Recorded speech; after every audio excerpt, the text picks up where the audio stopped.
তো এখন এই সময়টার মধ্যে আমাদের নির্বাচন কমিশন থেকে আজও বলা হয়েছে যে এআই এর কথাটা উচ্চারণ করা হয়েছে, অর্থাৎ তারাও কিন্তু একটা ভয়ে আছেন। অর্থাৎ কাউকে আক্রমণ করার যাবতীয় অস্ত্র কিন্তু এখন প্রত্যেকের হাতে হাতে আছে। না পাওয়াটাও এক অর্থে ভালো, যে আমরা অন্ধকার দিক বা কদাকার দিক নাই জানলাম, যদিও থেকে থাকে, আশা করি নেই। রাজনীতিতে ফেলনা যাচ্ছে না, রেকর্ড থেকে যাচ্ছে, প্রিন্টেড থাকছে, অডিও থাকছে, ভিডিও সহ থাকছে। নয় বা সুনির্দিষ্ট নয়, আবার তো অনির্দিষ্টও নয়।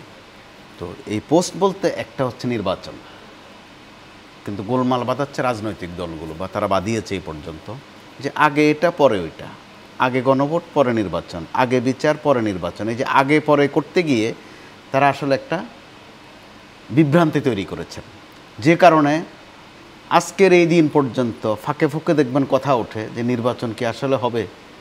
সবাই নির্বাচনমুখী, নির্বাচনের ট্রেন ছেড়ে দিয়েছে, হুইসেল বেজেছে আরও আগেই, কখন ট্রেনটা স্টেশনে পৌঁছবে অপেক্ষা সেখানে। এর মাঝে আপনি দেখেন প্রতিদিনে নতুন নতুন কথা। সর্বশেষ গত ৩-৪ দিন ধরে যেটা চলছিল এটা কিন্তু উদ্বেগের ছিল, খুব গুরুতরভাবে অভিযোগ উঠতে শুরু করেছিল যে কোন উপদেষ্টা কোন দলের দিকে আছেন। স্পষ্ট কোনো গোপন অভিযোগ নয়, কিন্তু প্রকাশ্যে বিএনপি থেকে স্পষ্ট অভিযোগ করা হয়েছে যে কয়েকজন উপদেষ্টা আছেন জামাতের দিকে হেলে রয়েছেন। জামাত থেকে বলা হয়েছে বিএনপির দিকে হেলে রয়েছেন কয়েকজন। এনসিপি থেকে বলা হয়েছে কেউ জাতীয় পার্টি জামাতের দিকে, কেউ বিএনপির দিকে হেলে যাচ্ছেন, অর্থাৎ অভিযোগ সত্য। এমন কথাও বলা হয়েছে জামাতের দিক থেকে যে তাদের কাছে অডিও আছে কয়েকজনের। অর্থাৎ তো ওই অবস্থা থেকে তো আমরা একটু সরতে পেরেছি, এটাও কিন্তু কম প্রাপ্তি নয়। কিন্তু আমরা এখনো সে কোনো অডিও থাকলেও সেটা অডিও ফাঁস করা সেরকম যেমন পাইনি যে সবার সামনে সেটা উন্মুক্ত করা। কিন্তু ভবিষ্যতে যে ফাঁস হবে না, এখন যেটা চলছে দেশে, তালিকা প্রকাশের কথাও তো আমরা শুনেছি, কোনো তালিকা এখনো পেলাম না। না পাওয়াটাও এক অর্থে ভালো, যে আমরা অন্ধকার দিক বা কদাকার দিক নাই জানলাম, যদিও থেকে থাকে, আশা করি নেই। কিন্তু আমরা তো অন্ধকারে থেকে গেলাম, কিছু কিছু বিষয় হয়তো বা অন্ধকারে আমাদের নিয়তি। ওই ক্ষেত্রে এখন যেটা চলছে, কোনো কথা কিন্তু ফেলনা যায় না, কোনো কথা রাজনীতিতে ফেলনা যাচ্ছে না, রেকর্ড থেকে যাচ্ছে, প্রিন্টেড থাকছে, অডিও থাকছে, ভিডিও সহ থাকছে। আজকে 2 দিন দেখেন সাবেক প্রধানমন্ত্রীর একটা বক্তব্য কিন্তু ব্যাপক ট্রল হচ্ছে, ভাইরাল হচ্ছে, যে যারা আগুন দেয় তাদেরকে আগুনে পুড়ে ফেলো। তো এখন তার পক্ষ হয়ে এটা কিন্তু প্রতিপক্ষরা দিচ্ছে, আবার বিএনপি জামাতে আগুন দিচ্ছে, এই কথাও কিন্তু বাজারে আসছে। অর্থাৎ আপনি কিছু লুকিয়ে রাখতে পারছেন না, সত্য হোক আর মিথ্যা হোক।